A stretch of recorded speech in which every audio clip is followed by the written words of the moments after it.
여러분 안녕하십니까? 라디오 오늘 강재입니다. 만취 상태로 벤츠 승용차를 몰다 공사 작업 중이던 60대 인부를 치어 숨지게 한 30대 여성이 오늘 오전 영장 실질 심사를 위해서 법원에 출두했습니다. 술은 얼마나 마셨나, 음주운전은 왜 했나, 과속을 했는가, 취재진의 잇따른 물음에 기억이 안 난다는 대답으로 일관했는데요. 유가족에게 할 말은 있느냐는 질문에는 너무 죄송하다며 울먹였습니다. 너무 늦은 후회죠. 피해자는 다시 살아날 수도 없고요. 사랑하는 가족과 만날 수도 없습니다. 윤창호법에 따르면 음주운전으로 사람이 숨졌을 땐 무기 또는 3년 이상 징역에 처합니다. 본인의 인생을 망치고 타인의 생명을 빼앗는 음주운전. 결코 쉽게 생각해선 안 되겠습니다. 5월 25일 화요일 라디오 오늘 광고 듣고 시작합니다.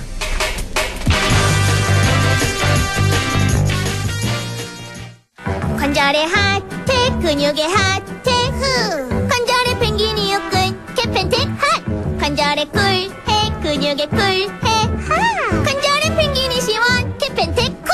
관절염, 근육통의 세계에선 역시 펭귄이 제일, 캐펜텍. JLS 사이언스. 자, 따라해보세요. 이카운트 ERP 4만원 회계관리, 이카운트 ERP 4만원 재고관리, 이카운트 ERP 4만원 생산관리. 사업 성공 함께해요. 이카운트 ERP의 모든 기능을 월 4만원에 드립니다. 이카운트 가입비 부가세 별도. 차도르니 차돌 고소한 맛 좋아. 차도르니 차돌 매콤한 쫄면과 차도르니 차돌 조밥에 싸도 좋아. 점심엔 소불고기, 저녁엔 이차돌. 아는 맛이라서 더 맛있다. 차도르니 차돌. 엔픽플에서 하는 홀인원 365일 무제한 도전 무야호. 엔픽플 가입해서 홀인원 성공하면 상금 200만원을 받는다는 거지. 월 2,000원으로 웃고 즐기고 홀인원 하면 나이스 샷. 무제한으로 200만원까지. 엔픽플 지금 다운받아. 다양한 무좀 고민은 티어실. 티어실로 풀러버려. 티어실과 모든 무좀. 티어실 발라버려. 티나는 무좀, 티안나는 무좀. 티어실 무좀이 고민일 때 송가인이 추천하는 무좀약 티어실 3일제약. 남북경제협력의 허브 파주 센트럴밸리. 파주시 대규모 희망 프로젝트 중 1단계. 파주 센트럴밸리. 역세권의 프리미엄이 더해진 세대를 이어갈 미래 가치가 완성되는 곳. 상업용지 분양 문의 1522-0844. 시공 현대 엔지니어링.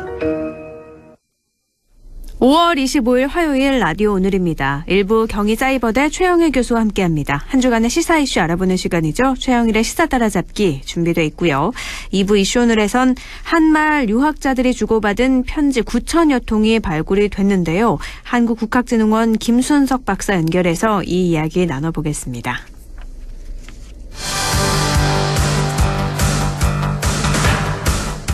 시사 이슈 함께 이야기해봅니다. 시사 따라잡기 최영일 시사평론가와 함께합니다. 안녕하세요. 네, 안녕하세요. 네, 지난 주말 한미 정상회담 이후에 정치권 공방이 이어지고 있습니다. 먼저 외교적 차원에서 중국의 반응이 나왔는데 정례 브리핑에서 대만 문제는 순수한 중국 내정이다. 어떤 외부 세력의 간섭도 용납할 수 없다고 했는데 이 정도의 반응 어떻게 보세요?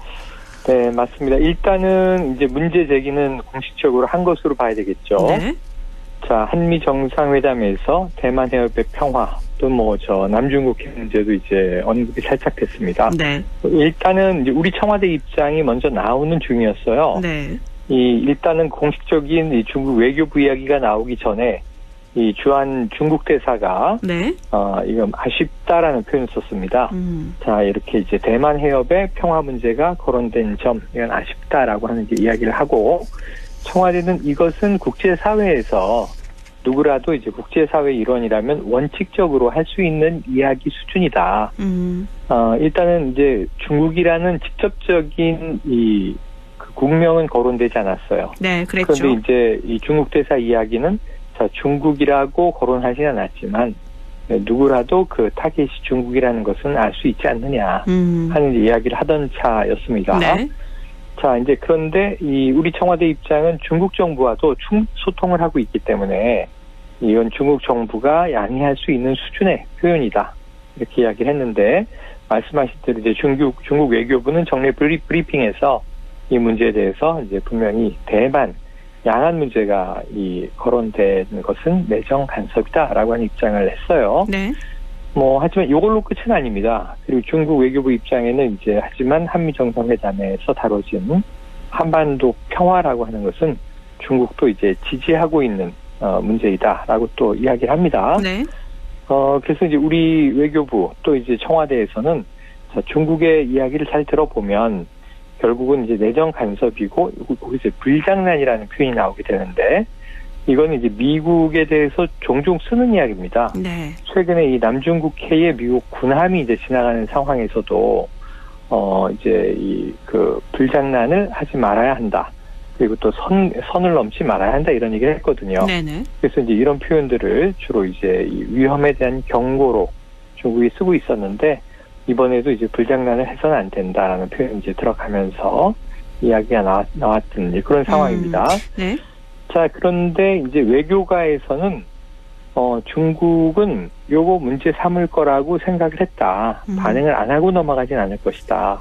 특히 이제 요즘에 그 양안 문제에 대해서 매우 이제 민감한 반응을 보이고 있기 때문인데 지난 4월 달에는 스가 총리가 방미를 했고 이제 바이든 대통령을 만났었죠. 네, 미일 정상회담이 있었죠. 그 맞습니다. 이후에는 중국이 바로 반박 성명을 냈었죠. 바로 그렇습니다. 네. 중국은 성명으로 여기에 대해서 이제 굉장히 강도 높게 비난을 하고 나섰는데요. 네. 이게 성명 발표 그리고 또 이제 정례 브리핑에서의 이제 외교부 대변인의 어떤 언급 이 부분에서 상당히 지난 4월 달에 일본에 대해서 경로했던 중국의 상황을 보면 네. 이번엔 톤다운이 됐다는 거예요. 그래서 이제 이 문제를 그냥 좌시하진 않고 분명 이제 짚고 넘어가긴 했지만 그럼에도 불구하고 사실은 이제 중국과는 우리의 관계에 있어서 별다른 영향을 주지는 않을 것으로 왜냐하면 이제 보통 이제 이런 경우에서 이제 일본 대사를 중국 측이 이제 초치한다 이런 얘기 많이 하죠. 네. 그리고 엄중하게 경고를 한다든가 외교적인 문제가 발생했을 때 이렇게 되는데 네. 사실은 이제 외교부 브리핑에서 언급은 했지만 그 이상의 문제는 중국도 문제 제기를 하지 않았어요. 네. 그래서 일단은 이 문제에 대해서는 중국은 뭐 본인들이 문제를 걸 만큼 걸고 그리고 이제 분명히 일본에 대해서보다는 톤다운된 것은 또 확실한 사실이다. 예, 일단은 이제 제일 큰 그 의제 중에서 국제 이슈, 외교적인 문제가 우리 입장에서 중요했던 것은 이제 북한에 대한 것이고요. 네. 미국은 어쨌든 대중국 견제에 이제 동맹국인 우리가 어떻게든 동참해 주길 바랬던 거고요. 그래서 이제 굉장히 바이든 대통령도 이런 대목을 재미있어 했어요. 네. 사실 이게 공동 성명에도 분명히 이제 대만 해협의 평화는 거론이 됐습니다만, 요걸 또 이제 이 미국 기자가 짓궂게 질문하지 않습니까? 우리 대통령에게 혹시 중국 문제에 대해서 바이든 대통령이 압박하진 않더냐? 네. 이렇게 이제 얘기를 하자. 이때 바이든 대통령이 웃으면서 굿럭 이렇게 얘기를 합니다. 네네. 행운을 빈다 이렇게 얘기를 한 거죠. 네. 답변을 한번 잘해보십시오. 문 대통령 이렇게 얘기를 한 셈이고 우리 대통령도 웃으면서 다행히 압박은 없었습니다. 이렇게 표현을 하거든요. 그래서 이 부분에서 이제 서로 민감한 문제라는 걸 네. 사실은 이제 미국 또 우리나라 중국 다 알고 있는 상황이었고 그래서 일단은 이 중국 측에서 문제는 삼았으나 아주 확대하진 않았다. 이렇게 이제 이해하는 선에서 정리할 수 있을 것 같고 네. 앞으로 또 이제 어떤 이제 이 일이 있을 것이냐. 그래서 보통은 이제 이 그 한중 관계에 대해서 시 주석의 방한 문제가 있기 때문에 네. 좀 미뤄졌죠. 코로나 때문에. 네. 이 부분에 대해서 이제 언급을 하면 시 주석은 방한을 예정을 하고 있고 코로나19가 가라앉는 대로 한국으로 가게 될 것이다. 이런 얘기를 했는데 이 질문이 나왔어요. 근데 중국 외교부 대변인은 여기에 대해서는 언급을 하지 않았습니다. 시 주석 문제를. 네.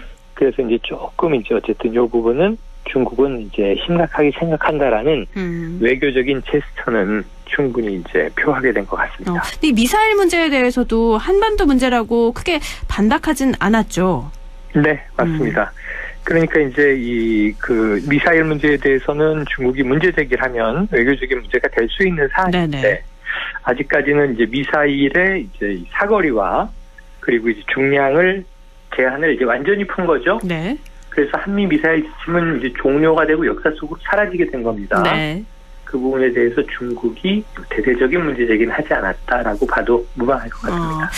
또 성김 대북 특별대표가 깜짝 임명이 됐잖아요. 그래서 네, 북한과의 대화 물꼬를 트는 신호탄이기도 했는데 미국이 북한과 이제는 뭐 내일 대화를 시도한다고 해도 이상할 게 없는 상황인데 그래서 또 우리가 주목하는 건 북한의 반응이지 않습니까? 어떤 네, 조짐이 좀 있나요? 그러니까 중국도 한미 정상회담에 대해서 공식적으로 종합 논평을 낸 것은 아니지만 네. 어쨌든 중국과 관련 있는 부분에 대해서는 반응을 한 거예요. 네. 외교적으로는 이 반응이라고 하는 게 아주 중요한데 그러면 이제 북한이 아마 이 부분에 대해서 장기적으로 침묵하기는 어려울 겁니다. 아예 이야기를 안 하긴 어렵고 네. 다만 이제 이 북한식 셈법을 어떻게 지금 이제 적용하고 있을 것인가 하는 게 이제 굉장히 중요한 대목이고 아주 정확하게 말씀하신 게 지금이라도 북미가 만나고 있어도 하나도 이상할 건 없습니다. 네. 그리고 여기에 대해서는 또 직접 북미 간에 나눈 이야기도 있어요. 그러니까 한미 정상회담 이전에 이 대북 정책에 대한 검토를 완료했다. 네. 이렇게 이야기하고 외교적인 해법에 방점을 둔 이야기를 이제 미 국무부가 이야기를 할 때 네. 그때 이제 성김 특별대표 임명 전입니다만 북한의 대북 정책에 대해서 설명을 하고 싶다라는 의사를 미국이 전했고요. 네. 이때 북한의 반응은 잘 접수하였다. 이렇게 답을 했거든요. 네네, 그랬죠. 그러니까 이게 굉장히 긍정적인 시그널로 이야기가 됐는데 네. 그 이후에 북한이 그럼 미국과 어떻게 접촉을 했는가? 이건 뭐 지금 알려지거나 확인된 바가 없습니다. 네. 그 이후에 이제 한미 정상회담에서 굉장히 우리가 중요하게 생각한 대목, 미국의 북한에 대한 입장을 어떻게 표명할 것이냐. 근데 이거는 정말 우리 정부가 원한 대로 거의 완벽하게 바이든 대통령이 이 보조를 맞춰준 겁니다. 네. 그러니까 이 북핵의 북핵 폐기에 대한 일괄 타결 네. 이런 트럼프 행정부에서 강조됐던 CVID는 아예 등장하지 않았고요. 네. 그리고 북한과 미국 또 이제 우리와 북한이 이미 합의한 수준의 표현, 이 한반도의 완전한 비핵화라는 표현으로 통일이 됐습니다. 네. 그러니까 북한 비핵화라고만 해도 북한은 당연한 이야기임에도 불구하고 이제 발끈하는 상황인데 한반도의 완전한 비핵화 이거는 이제 모두 다 공히 당의할 수 있는 내용의 이제 표현이 등장을 한 거고요. 네. 그리고 이제 이게 실용적이고 유연하고 단계적인 협상을 이뤄나간다. 그래서 애초에 바이든 행정부가 오바마 대통령 시절에 이게 전략적인 무관여도 아니고 그리고 이 트럼프 행정부에서 강조했던 일괄 타결도 아니고 그 사이에 어떤 방식이 될 것이다. 물론 응징이라는 표현도 초기에는 등장합니다만 네. 북한이 도발한다면이라는 가정하에 응징이 따를 것이지만 이 바이든 행정부는 외교적인 해법을 기대한다라고 하는 입장을 외교적 해법 우선주의를 명확하게 표현을 한 거고요. 네. 이번에 그게 확인되면서 애초에 미국이 어쩌면 북한 인권 대사를 임명할 것으로 얘기가 나왔어요. 네. 그럼 북한은 상당히 이제 발끈할 수 있는 저 인권에 대해서 또 이제 중국식 표현으로 하면 내정 간섭이다 이런 이제 문제를 제기하겠죠. 네. 북한식은 또 그냥 내정 간섭이 아니라 앞에 꼭 수식어가 붙지 않습니까? 네. 강력하게 주제 붙죠. 넘은 네. 내정 간섭 이렇게 붙으면서 네. 아주 험한 얘기들을 보통 쏟아내는 경우가 있는데 자, 인권 대사가 아니라 북한과 소통을 할 채널이 될 수 있는 대북 담당 특별 대표. 이제 트럼프 행정부 때는 비건으로 워낙 유명했었죠. 네. 여기에 또 한국계 성김이라고 하는 인물, 지금 인도네시아 대사입니다. 네. 그래서 이제 전격 임명이 돼서 문재인 대통령이 깜짝 선물 두 가지를 이제 지목을 하는데 하나는 우리 장병 55만 명에 대한 이제 백신을 공급하겠다. 이건 애초에 이제 합의 내용에 이제 들어있지 않았던 건데 특별히 이제 바이든 대통령이 우호의 표시로 발표를 한 거고 네. 또 한 가지가 현장에서 바로 이 성김 대북 담당 특별 대표를 임명한 것. 이 두 가지를 대통령은 이제 깜짝 선물로 꼽았거든요. 네. 그만큼 좀 이제 획기적인 북한에 대해서 자 이제 우리는 소통할 준비가 되었으니 나와라. 여기에 대해서 이제 블링컨 미 국무장관도 공은 북한으로 넘어갔다 이렇게 이야기를 했고 거의 똑같은 표현을 우리 이인영 통일부 장관도 썼어요. 네. 다만 이제 북한 전문가들은 자 북한이 도발할 명분이 없는 이제 이 제스처다. 다만 북한이 바로 대화의 장으로 나올 것인가. 여기서 이제 북한이 원하는 한 3가지가 있습니다. 첫 번째는 이제 대북 제재를 풀어주는 거죠. 네. 그 전제 조건을 이제 좀 언급했으면 어떨까. 근데 이건 너무 이제 좀 북한의 입장을 배려한 게 될 수 있고요. 네. 그리고 두 번째로는 이제 이 북한이 요구한 게 있습니다. 적대시 정책을 포기한다라고 이 미국이 연명을 해야 우리가 이제 소통의 장에 나갈 수가 있다. 근데 이제 바이든 대통령은 이제 이 북한에 대한 적대시 정책을 포기한다 이런 표현을 하지 않았지만 사실은 적대시한다는 표현조차 이제 하지 않았어요. 네. 상당히 좀 이제 이 대화를 원한다는 입장을 강하게 피력을 했고 세 번째가 아주 재미있는 해석이 있습니다. 그러니까 바이든 대통령이 아직도 김정은 북한 국무위원장을 공식적으로 호칭한 적이 없어요. 아, 한 번도 없나요? 네. 근데 지난 대선 측면으로 건너가면 네. 당시 트럼프 대통령은 뭐 이 김정은 위원장에 대한 애정 뿜뿜 아니었겠습니까? 네. 우리는 친하다, 가깝다, 그는 좋은 사람이다, 친구다, 뭐 여러 가지 표현을 썼는데 이러한 이제 자신이 김정은 위원장과 신분이 두텁기 때문에 북한의 도발을 자신의 재임 기간 중에 막았던 거다. 네. 자신이 아니었다면은 이제 북미는 전쟁을 하고 있을 수 있다. 이런 이야기를 할 때 당시에 바이든 대선 후보는 이 북한에 대해서 그 불량배라는 표현을 씁니다. 네. 사실은 깡패. 그러니까 이제 굉장히 좀 이제 비하하는 발언을 한 거죠. 네. 북한이 이런 건 굉장히 안 잃어버리고 잘 기억을 해요. 아. 그러면서 우리 지도자에 대해서 막말을 했던 네. 그 호칭 부분에 대해서 바로잡지 않으면 대화는 없다라는 대외 선전 매체에서의 슬쩍 지나가는 언급이 있었어요. 네. 그런데 바이든 대통령이 묘하게 이 문제를 푸는 게 뭐냐면 이번 다 잘 됐는데 2가지가 약간 걸린다. 대북 문제에 있어서. 네. 하나는 북한 인권 문제가 거론된 겁니다. 네. 이건 이제 중국이 아주 싫어하는 거고요. 내정 간섭이라고 얘기를 하죠. 네. 신장 위구르 인권 문제 미국이 언급하면 북한도 분명히 인권의 문제가 있다는 걸 우리는 알고 있지만 공식적으로 이제 이 다른 나라의 지도자가 이걸 거론하면 내정 간섭으로 발끈합니다. 네. 근데 이번에 보면은 이제 한미 양국은 북한 인권을 신장하고 그리고 인도적인 지원을 하는데 협력하기로 이 성명이 들어 있어요. 그러니까 이제 인권을 거론했는데 근데 이거 이인영 통일부 장관이 설명한 바에 따르면 하지만 원칙적인 수준의 북한 인권을 낮게 하겠다는데 북한이 반대할 이유가 없지 않느냐. 나아가서 인도적인 지원의 대상으로 우호적인 표현을 썼기 때문에 네. 북한 인권 문제가 상당히 균형 잡혔다. 이렇게 이제 표현을 합니다. 네. 북한이 아마 여기에 대해서 뭐 별다른 이의를 제기하기는 어려울 것이다. 이제 이런 이야기인데 그럼에도 불구하고 어쨌든 인권 문제가 언급됐다는 거 하나. 요건 이제 미국의 입장을 우리가 받아들인 이 조율이라는 거죠. 네. 그리고 또 하나는 바이든 대통령이 이제 트럼프 대통령식의 탑다운은 포기했다. 네.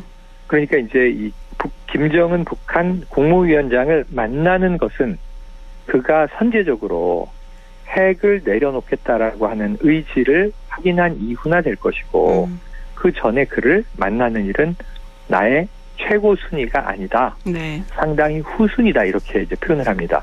굉장히 외교 전문가로 이제 뭐 반세기를 살아온 바이든 대통령이 쓸 수 있는 아주 복잡 미묘한 표현입니다. 그러니까 북한을 최대한 자극하지 않으면서 네. 만나지 않을 건데 만날 수도 있는데 그것은 먼저 핵 폐기에 대한 의지를 확인하게 된다면 만날 수도 있지만 지금 당장 탑다운 방식으로 트럼프 때처럼 만나서 뭔가 확인하고 풀어가려는 과정은 우리 정부는 하지 않는다라고 하는 이야기인데 여기에 김정은 북한 국무위원장이라는 표현이 공식화됩니다. 아, 네. 그러니까 사실은 만나지 않겠다 뭐 이런 이야기로 해석이 되지만 네. 호칭을 바로잡았네 이렇게 해석할 수 있는 대목이거든요. 네.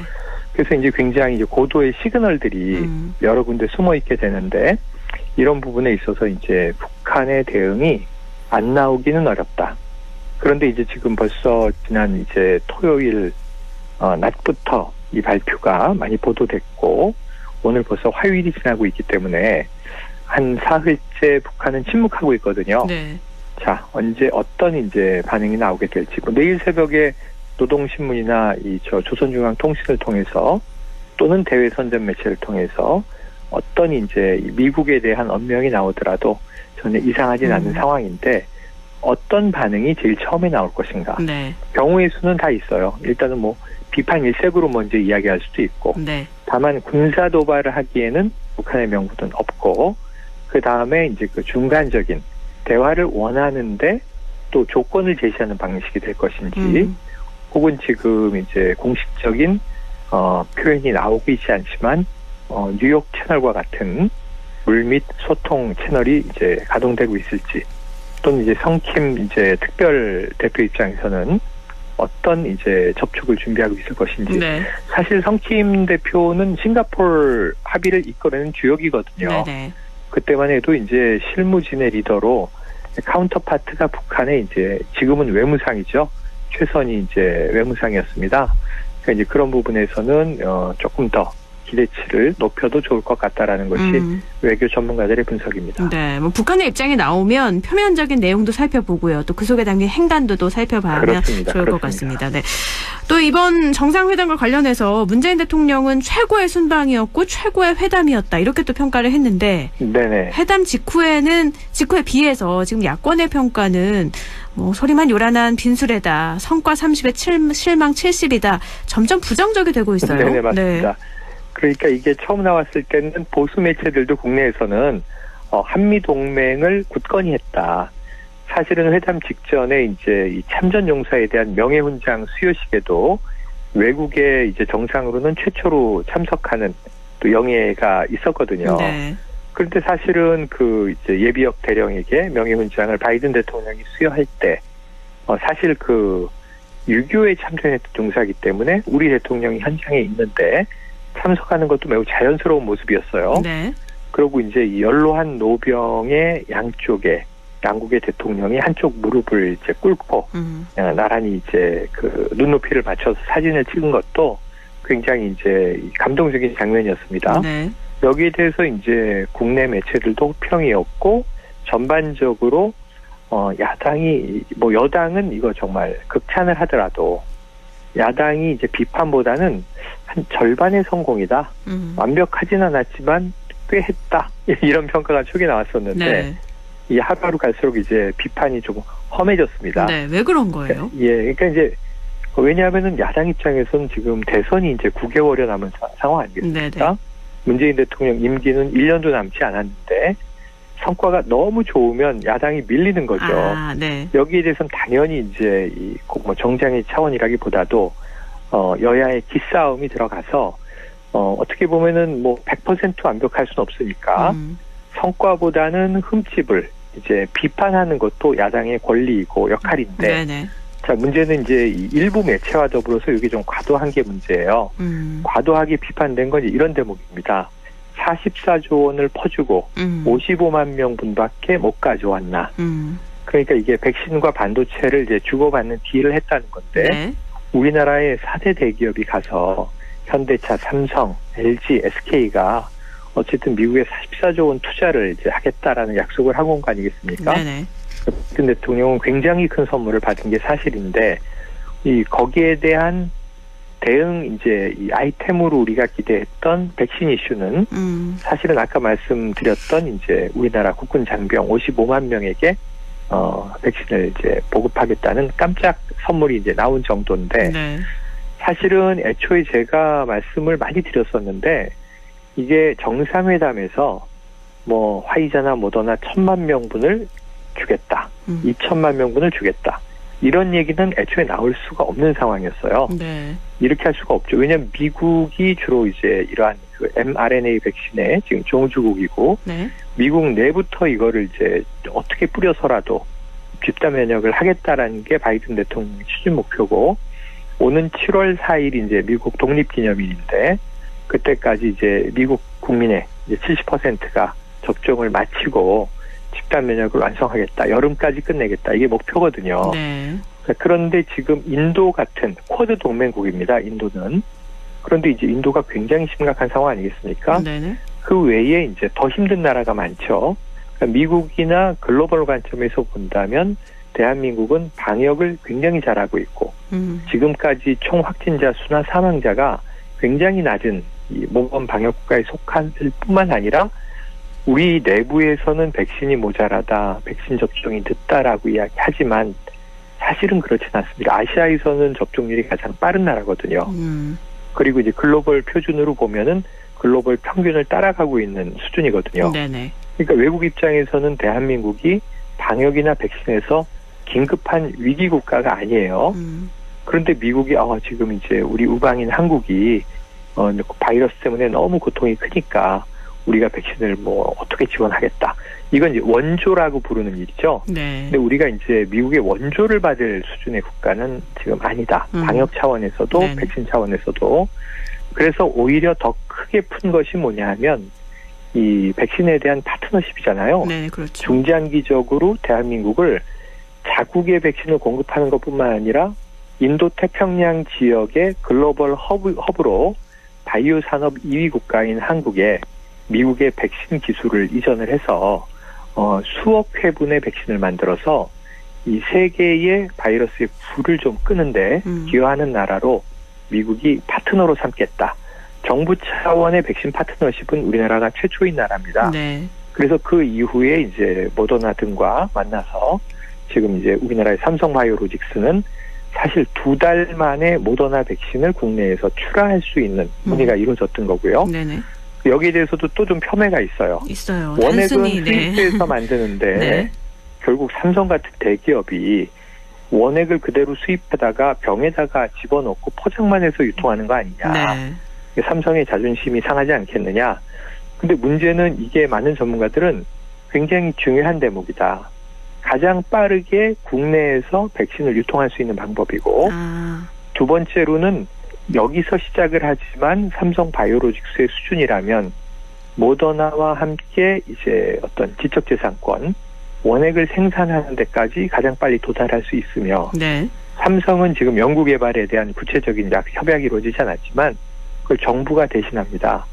우리 정부 산하에 보건복지부 산하에 한국보건연구원과 모더나가 mRNA 백신에 대해서 향후에 공동 연구 개발을 하는 MOU가 이번에 체결이 됐거든요. 네. 그러니까 정부와 기업이 교차로 양해각서를 체결하면서 우선은 가장 빠른 시간 내에 국내에서 생산할 수 있는 방법을 선택을 하고 그리고 앞으로 중장기적으로 이 mRNA라고 하는 지금 현재 이 코로나 바이러스에 대한 최첨단 백신 기술을 공동 개발하는데 참여한다라고 하는 대목이니까 네. 모든 프로세스가 앞으로 순조롭게 풀려날 것이라는 전제거든요. 네. 여기 이제 개인적인 생각을 보탠다면 화이자는 굉장히 이제 다국적인 거대 글로벌 제약회사가 맞는데 모더나는 거의 벤처회사 수준이에요.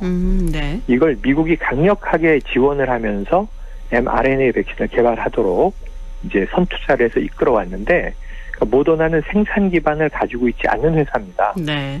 어찌 보면 연구 개발을 하고 이 설계도만 나눠주고 네네. 시공은 전 세계 건설사들이 하십시오. 그래서 원액은 스위스만 생산을 하고요. 국내에 지금 초도 물량의 모더나가 들어오는데 이게 이제 무균 충전을 하고 이 병입하고 라벨링을 해서 후단 작업을 마무리하는 건 스페인이 합니다. 근데 앞으로 그걸 이제 우리나라 국내에서 네. 하게 되는 거죠. 근데 저는 삼성은 모더나를 인수해버릴 수도 있다. 그러니까 모더나보다는 삼성이 훨씬 거대한 기업이거든요. 글로벌하게는. 그러니까 모더나 같은 정도의 수준은 삼성은 항상 M&A, 인수합병을 통해서 그 기술력을 내부할 수도 있는 자본력이 있어요. 네. 그래서 지금은 협력으로 시작하지만 오히려 우위는 우리 쪽에 있다. 이렇게 볼 수 있는 대목이어서 이 부분은 우리가 그렇게 미국에게 믿지는 장사를 한 것은 아니다라고 하는 부분을 앞으로 지켜봐도 좋지 않겠나 하는 해석을 할 수 있겠습니다. 삼성에서 모더나를 아예 인수를 해서 네. 우리나라 쪽으로 만든다. 알겠습니다. 삼성전자는 그런 정도의 회사를 많이 인수했죠. 네네. 인공지능 분야도 그렇고. 네, 알겠습니다. 내일 청와대에서는 여야 5당 대표 초청해서 방미 성과 공유하죠? 네. 맞습니다. 그래서 이게 조금 이제 뭐 야당의 박한 평가 이런 부분에 대해서 뭐 또 문재인 대통령이 직접 설명을 하고 네. 그렇게 또 이제 너무 우리가 걱정할 문제가 아닙니다. 이런 이제 준비들이 돼 있습니다 할 텐데 문제는 이 모든 것을 문재인 대통령 임기 내에 할 수는 없습니다. 네. 중장기적인 협약까지를 포함하면 어쩌면 코로나 바이러스가 우리 주변에 독감처럼 토착화하면서 또 장기화해서 머물 수 있기 때문에 이건 야당도 조금 경청을 해주시고 하나의 지속적인 국책과제로 한미 간의 이제 협력 관계에 대한 약속으로 이해하는 자리가 내일 있으면 좋겠는데 자, 내일 이제 5당 대표 간담회가 잘 되길 바라면서 또 하지만 내일 전쟁도 벌어지거든요. 네. 김호수 검찰총장 후보자 인사청문회가 내일이지 않습니까? 네네. 근데 여기 지금 20명의 증인을 야당이 요청했고 여당은 이제 증인은 한 명도 받아들이지 않았죠. 그래서 참고인만 2명입니다. 네. 야당이 요구한 서민당국대 교수. 이분은 기생충 학자고요. 네. 그리고 또 한 명은 이제 여당 측이 그러면 이제 카운터파트로 부르기로 한 김필성 변호사. 이 조국 전 장관 사건에 있어서 상당히 이제 여당의 이제 어떤 주장, 검찰 개혁을 강조할 수 있는 인물인데 이 참고인은 사실은 김호수 후보자와 직접적인 관련은 없어요. 네. 사회적인 이제 검찰 개혁의 당위성 또는 이제 어떤 그 검찰 개혁에 대한 법무부에 대한 비판 의견 이런 것들을 전할 수 있는 말 그대로 참고인이기 때문에 결국 내일 이제 제1 공격수는 야당 이제 의원들, 법사위원, 청문위원들이 될 텐데 또 어떤 이제 이야기가 펼쳐질 것인가. 네네. 첫 번째 과제가 아무래도 정치적 편향성 문제가 될 것 같거든요. 네. 그리고 내일은 이제 청와대에서의 훈훈한 간담회와 함께 또 국회 법사위에서는 아주 첨예한 청문 전쟁이 또 한 차례 벌어질 예정이어서 네. 내일 참 또 이 정가 뉴스가 복잡하게 쏟아질 것 같습니다. 네, 뭐 코드 인사라고 비판하고 있어서 내일 있을 청문회 결과는 또 다음 주에 이야기 나눠보도록 하죠. 그렇습니다. 네, 알겠습니다. 여기까지 됐죠. 말씀 고맙습니다. 네, 고맙습니다. 네, 최영의 시사평론가였습니다. 라디오 오늘 1부는 여기까지고요. 저는 잠시 후 2부에서 뵙겠습니다.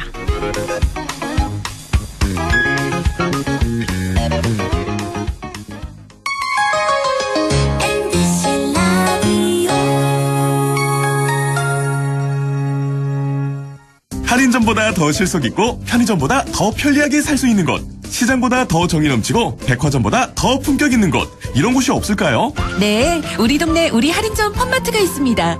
지난 25년간 항상 고객과 함께한 홈마트. 용상점, 자이점, 신용주점, 사천점에서 새롭게 고객님께 다가갑니다. 홈마트. 가구 살 땐 꼭 한번 가보자. 안동 명품 가구 백화점. 흑표 흑침대, 양성국 갤러리, 금성침대, 한국 가죽 소파, 장수돌 침대. 다양한 브랜드 가구를 한 곳에서 쇼핑할 수 있는 대형 가구 전시장. 안동 명품 가구 백화점. 어떡해. 그 소식 들었어? 영주농협자재센터에 농자재, 관수자재, 공구에 일반 잡화까지. 영주농협 파머스마켓 바로 옆으로 왔다고 하더라고. 정말? 영주 농협자재센터로 당장 가야겠다. 054-637-8788 영주농협자재센터. 처음 귀농한다고 영천에 내려왔는데 앞으로 어쩌나 막막했죠. 그런데 체계적인 교육 시스템도 있고 도와주시는 분들도 많고 이제는 좋습니다. 다시 결정해도 영천으로 올 것 같아요. 전환생활의 꿈, 귀농기촌 1번지 영천시가 함께합니다.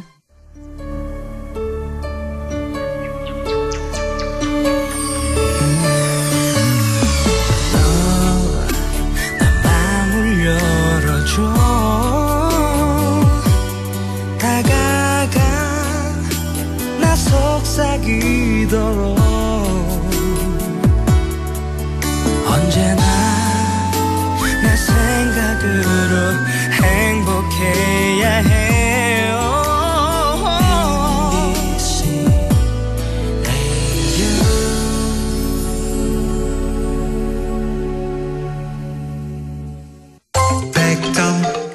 MBC 라디오.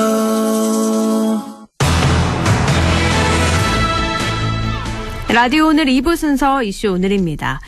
위기의 시대, 유학자들은 무슨 생각을 나누며 살았을까요? 한말 유학자가 주고받은 편지가 발굴이 됐습니다. 독립운동가 회당 장석영 선생이 받은 편지라는데요. 어떤 내용이 담겨 있고 또 어떤 의미가 있는지 한국국학재능원 김순석 박사 연결해서 이야기 나눠보겠습니다. 박사님 안녕하세요. 네, 안녕하세요. 네, 이 한말 유학자들이 주고받은 편지 9천여 통이 발굴이 됐는데 이게 어떤 편지가 발굴이 된 건가요? 네, 이 관찰첩은 2003년에 인동장시 남산파 회당고택에서 오랜 세월 동안 소장해오던 관찰첩을 저희 국학진흥원에 기탁한 자료들입니다. 관찰은 대나무 조각에 글을 써서 순서대로 묶은 것인데요. 네. 오늘날 편지라는 뜻입니다. 이 편지는 주로 회당 장석영 선생님께서 받은 편지들인데 첩으로 만든 것이죠. 네. 내용은 의병전쟁과 국채보상운동 등 그리고 당시에 각처에 보낸 통문, 시외에서 지은 시를 묶은 시축, 학문을 강론한 강회록 등 다양합니다. 이렇게 관찰첩, 시축, 강회록 되게 굉장히 다양해요. 그래서 더욱더 소중한 자료일 것 같은데 이런 것들이 어떻게 발굴이 된 건가요? 예. 저는 이 관찰에 대해서 깊은 관심을 가지고 오랫동안 공부를 해왔습니다.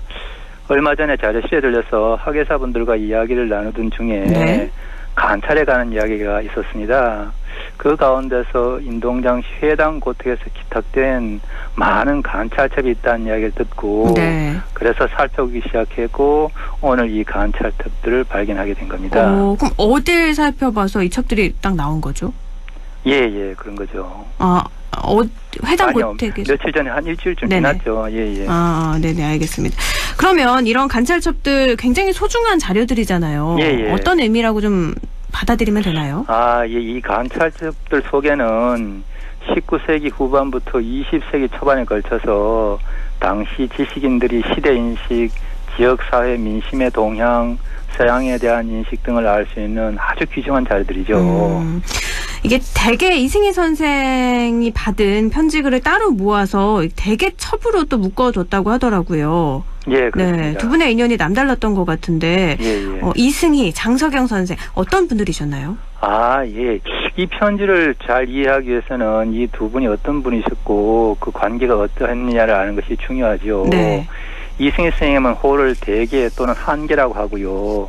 경북 성주군 월향면 한계마을에서 태어나셨습니다. 이분의 아버지이신 한주 이진상이라는 선생님은 영남학파의 아주 대표적인 유학자로 퇴계학설을 체계적으로 재구성해서 한주학파의 시조로 알려지신 분입니다. 네.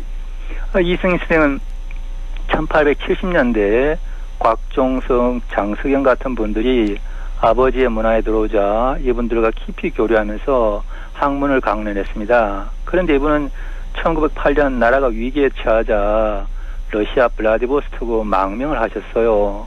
그 다음에 다시 중국 동삼성 지역으로 자리를 옮겨가지고 한인 공개의 운동을 주도하셨어요. 네. 이 공개의 운동은 공자님을 교주로 모시는 유학을 종교화하는 운동을 말합니다. 이 이승희 선생님은 해방 이후에 독립유공자로 추서가 되셨죠. 네. 장석영 선생님은요, 인동장시시고 호를 회당이라고 하시는데 경북 칠곡 출신입니다. 네. 이진상 선생에게 학문을 배우셨고 1905년 을사늑약이 체결되자 울분을 참지 못하고 을사늑약을 파기해야 한다. 을사오죽을 처형하라는 상소문을 이승희, 곽종석 선생들과 함께 올렸습니다. 네네.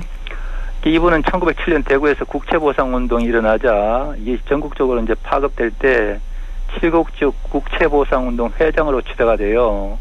그래서 나중에 3.1운동 이후에 파리 평화회의에 제출할 독립청원서를 제출하는 파리 장성운동에 참여했습니다. 네네. 장성영 선생 또 나중에 독립유공자로 포상이 되셨죠. 그러니까 장석영 선생에게 이승희 선생은 선생님의 아들이고 또 가까운 절친이었죠. 네. 근데 재밌는 거는 이 이승희 선생이 장석영 선생보다 나이가 4살이 많아요. 네네. 근데 편지를 보면 깍듯이 예의를 갖추고 존대하고 있습니다. 그렇군요. 근데 옛날 편지를 본 적이 없어서 지금 편지하고 좀 많이 다른가요? 예. 옛날 편지는 지금 편지하고 좀 다르죠. 네. 옛날에는 통신 매체가 지금처럼 발달하지 못했죠. 전통사회에서는 직접 만나서 해야 될 이야기를 만나지 못하니까 글로서 대신 전했죠. 네. 또 오래전 통신수단에서 이 편지는 우리 생활 속에 아주 가까이 자리하고 있었습니다. 개인의 삶이나 일상생활의 모습을 생생하게 살필 수 있는 아주 흥미로운 자료 가운데 하나죠. 네네. 관찰의 내용은 주로 이제 상대방의 안부를 묻고 나의 소식을 전하고 집안에서 일어난 소소한 일들, 혼례, 상례와 같은 인간사에서 누구나 만나게 되는 그 큰 일에 축하와 위로를 전하는 그런 것들이 가장 많습니다. 네. 그리고 또 뿐만 아니라 가뭄, 또 기근, 그리고 전염병 등이 유행할 때면 그게 어떻게 대처하는지 소식이 궁금할 때도 이 편지를 주고받았고요. 뿐만 아니라 또 심한 학술적인 내용도 편지로 주고받았습니다. 네. 뿐만 아니라 국가의 중대사를 논할 때도 편지를 썼고요. 그래 하여튼 관찰은 만나고 싶은데 만날 수 없었을 경우에 그 관찰 편지를 보내서 네. 그 그리움을 대신했던 그런 매체였습니다. 네네. 관찰은 크게 한 5부분으로 구성이 되는데요. 서두, 후문, 자서, 술사, 결미 이렇게 구성이 되는데요. 말이 좀 어렵죠. 네, 어렵네요. 네. 근데 그 서두는 관찰의 머리마다 해당되고 후문은 상대방의 안부를 묻는 내용이고요. 자서는 자신의 안부를 전하는 것이고 네. 술사는 본문의 내용이고요. 결미는 맺은말이 됩니다. 네. 옛날 관찰은 대체로 이런 형식을 갖추었습니다. 그러니까 이런 형식도 있고 지금 우리가 전화나 만나서 하는 얘기들이 다 여기에 담긴 거잖아요. 예, 그렇습니다. 그러면 이번에 이렇게 발견된 편지글 내용 중에는 당시에 이렇게 시대 상황을 엿볼 수 있는 내용들도 참 많이 있을 것 같아요. 아, 예, 그렇죠. 네. 당시 시대 상황을 엿볼 수 있는 내용이 참 많이 있습니다. 이 부분은 이제 그 선생에게 누가 될까 싶어서 좀 죄송스럽기도 한데요. 네. 그때 당시엔 이런 현상이 일반적인 현상이었습니다. 제가 좀 소개해 올리도록 하겠습니다. 네네. 1883년에 12월 8일자로 이승희 선생이 장석영 선생님께 보낸 편지 내용 가운데 이런 내용이 있습니다. 그때 청나라의 서교라는 분이 쓴 영환지략 그리고 정관응이라는 분이 쓴 이언이라는 책이 그때 당시에 많이 널리 유행하고 있었습니다. 네. 이 책을 읽은 선생은 이제 이렇게 말씀을 하십니다. 서양 사람들 참 이상하다. 지구가 둥글다니 이게 말이 되는 건가? 그러면 옛날에 공자, 주공, 소원 같은 분들이 했던 말씀이 다 거짓말이란 건가? 이런 말씀이십니다. 네. 이건 결국 지구가 둥글다라고 인식하고 있었던 거죠. 그때 당시에 서구 문물이 전파되기 얼마 되지 않은 시점이어서 당시에 최고 지식인들도 아직 과학적인 사고와 그런 서구 방법론 같은 것들에 접하지 못했을 때입니다. 네, 그때는 지구가 둥근 걸 몰랐을 때라서. 그렇죠. 네네. 그렇죠. 예. 지금 이런 점에서 본다면 우리나라는 참 대단하죠. 불과 이게 100여 년 전의 일인데 네. 지금은 우리나라가 경제 규모가 세계 10위권 안에 진입하지 않았습니까? 네. 이것은 결국 잘못인 줄 알면 바로 고쳐라. 이 말은 논어에도 나오는 말입니다만 우리나라 하나의 국민의 특성이라고 해야 되겠죠. 네네.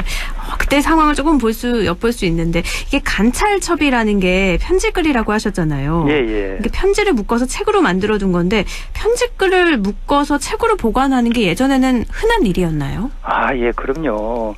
소중한 사람으로부터 받은 편지를 귀하게 간직해야 되지 않겠습니까? 네. 예전에는 편지의 크기가 일정하지 않았습니다. 큰 것도 있고 작은 종이도 있고 그래서 이 편지들을 이제 가족, 친척들, 친구들, 선생님, 제자 뭐 이렇게 수신자, 발신자별로 모아서 보관하게 됐고요. 네. 날짜별로 묶은 것도 있고요. 또는 성시별, 지역별로 묶어서 다양한 형태로 보존하고 있었습니다. 네. 그래서 편지 형태 크기가 일정하지 않아서 그렇지만은 이렇게 소중한 분으로부터 받은 편지를 잘 간직하고 싶었던 것은 일반적인 정서가 아닐까 그렇게 생각되네요. 이런 정서가 지금까지도 이어지는 것 같아요. 소중한 사람한테 그렇죠. 받으면 모아두잖아요. 예. 또 박사님께서는 이미 독립운동가 이중업의 옥중서신 또 벽초 홍명희 선생이 김지섭 선생에게 보낸 편지도 발굴을 하셨잖아요. 예. 네, 이런 선조들의 편지글을 많이 연구하고 계신데 아무래도 이런 편지글들이 좀 한자로 돼 있어서 일반 대중에게는 조금 쉽게 다가가기가 어려워서요. 예. 어떻게 하면 좀 쉽게 접할 수 있을까요? 예. 편지는 특히 사적인 내용이라서 쓰는 분, 받는 사람, 상대방에 대한 그리움이 강하게 배어 있습니다. 네. 보고 싶은 어머니, 할머니, 사랑하는 아내와 딸, 존경하는 선생님 이런 분들에게 보낸 편지는 굉장히 소중하죠. 근데 아버지가 뭐 벼슬을 살려고 서울에 가 계시는데 고향에 계신 노모는 어떻게 계신가, 아이들은 잘 있는가 얼마나 궁금했을까요. 이때 하인을 시켜가지고 너는 집에 가서 나는 잘 있다고 전하고 고향 소식을 좀 알아와라 하고 네. 이렇게 편지를 써서 보낼 때 그 마음이 어떻겠습니까? 그리고 이 편지를 받은 사람의 마음은 또 어떻겠을까요? 네네. 그러니까 이 편지를 받으면 때로는 눈물도 흘리고 때로는 미소도 지으면서 종이가 나달나달해질 때까지 읽고 또 읽었습니다. 이런 것이 손편지의 매력이 아닐까요? 네네. 안동에서 한 20여 년 전에 유명한 그 러브레터가 발견된 적이 있죠. 원희 엄마 편지라고요. 네. 예. 선생님, 박사님 시간이 조금 많지 않아서요. 예. 네네. 좀 짧게 부탁드릴게요. 예. 네. 이런 편지는 지금 이제 이제 많은 대중들에게 보급하기 위해서 이 편지들을 번역할 수 있는 그 번역가 양성이 참 절실히 필요합니다. 네. 우리나라 한문을 번역할 수 있는 사람의 숫자가 나날이 줄어들고 있어요. 대학에서 한문학과는 없어지고 전문가를 양성하는 기관에 지원하는 학생들이 점점 줄어들고 있습니다. 네. 그래서 이 전문가들의 양성이 시급한데 서울의 한국 고전번역원, 한국국학진흥원, 한문교육원 등과 같은 기관에서 매월 장학금을 지급하면서 전문가를 양성하고 있습니다. 이 방송을 들으신 시청자 여러분들께서도 네. 이 분야에 관심을 가져주시면 대단히 고맙겠습니다. 장학금을 받으면서 이렇게 한문도 공부하고 우리의 역사라고 할 수 있는 편지글들도 조금 접할 수 있게 되는 그렇습니다. 거죠. 네. 예. 알겠습니다. 더 얘기를 나누고 싶은데 시간이 많지 않아서 여기서 마무리 지어야 될 것 같습니다. 네. 오늘 말씀 고맙습니다. 감사합니다. 네. 한국국학진흥원 김순석 박사였습니다.